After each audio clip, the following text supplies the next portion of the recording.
doesn't take much research online to find the many and often strongly opposing views that this little word creates. But then, it's not just a word, it's a string of words. Text that can be as short as a few scribbled lines, or that can last multiple chapters in sagas. But what exactly is fanfiction?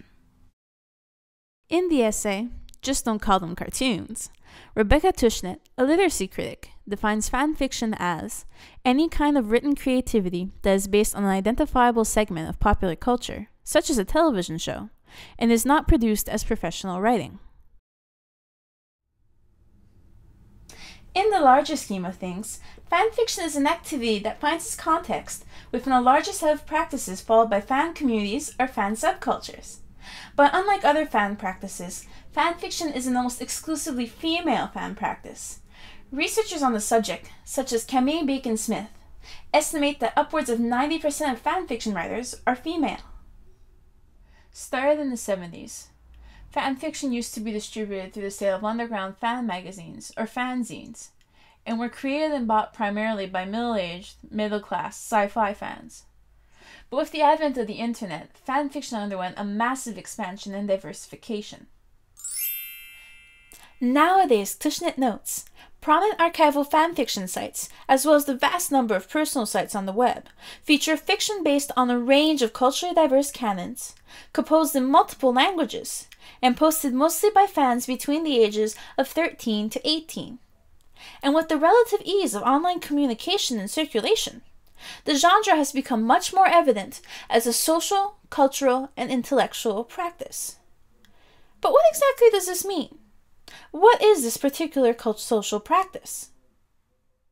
I would argue that online fanfiction archives are a mass global platform for the institutionalization of feminine reading practices, a created sphere where women can examine, critique, debate, and reshape their relationships to the mass media through common popular texts.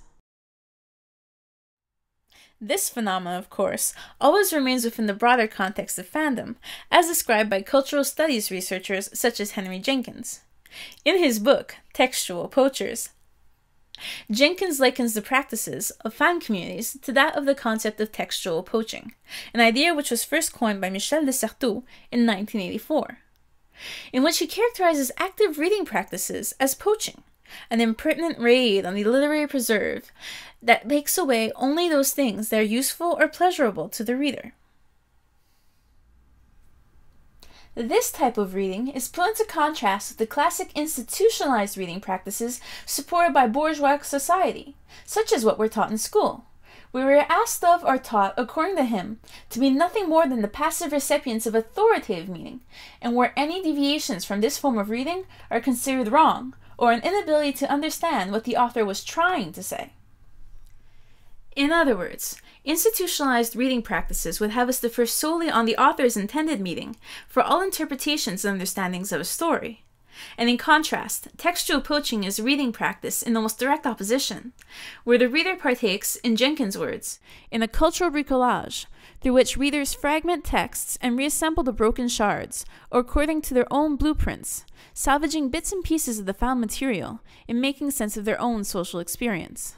Now to tie this into masculine and feminine reading practices. Reader response critics such as Elizabeth Flynn and Patricia P. Schweiker explored these two different reading approaches in their anthology, Gender and Reading.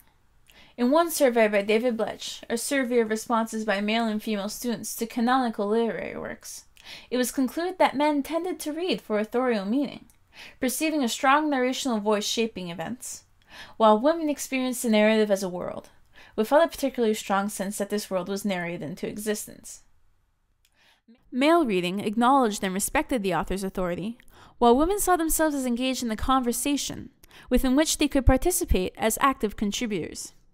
In other words, men tended to reflect classic academic reading approaches, meanwhile women tended to show signs of reading practices closer to those described in textual poaching. And this is why Jenkins claimed that fan criticism is the institutionalization of feminine reading practices, just as the dominant mode of academic criticism is the institutionalization of masculine reading practices. And fanfiction is an extension of and platform for fan criticism. Jenkins notes, Organized fandom is perhaps first and foremost an institution of theory and criticism, a semi-structured space where competing interpretations and evaluations of common texts are proposed, debated, and negotiated, and where readers speculate about the nature of the mass media and their own relationship to it.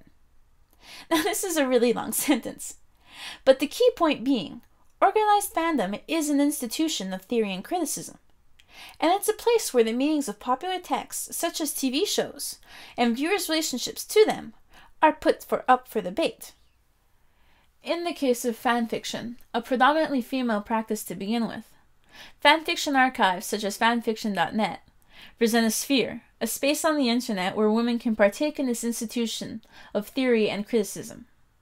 Jenkins draws a close comparison of fan writing to gossip, one of the most long-standing practices of feminine discourse. Feminine researcher Deborah Jones claims gossip serves as an important resource which women historically have used to connect their personal experiences with a larger sphere beyond their domestic environment, and that gossip is a way of talking about yourself through evoking the actions and values of others. Like gossip, Jenkins says, fiction writing provides fans with ways to explore more fully those aspects of the primary series that most interest them, aspects often marginal to the central plot, but assuming special salience for particular viewers. Fiction writing allows writers to focus on the elements of the story that interest them most. For female fiction writers, the elements most often discussed are the nature of the interpersonal relationships between characters, and of their emotional reactions and states of mind when confronted to various plot development.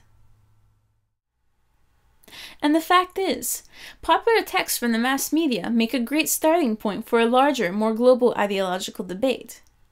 Thanks to the mass distribution of many of these texts worldwide, they create raw semiotic materials for a common vocabulary for women virtually everywhere.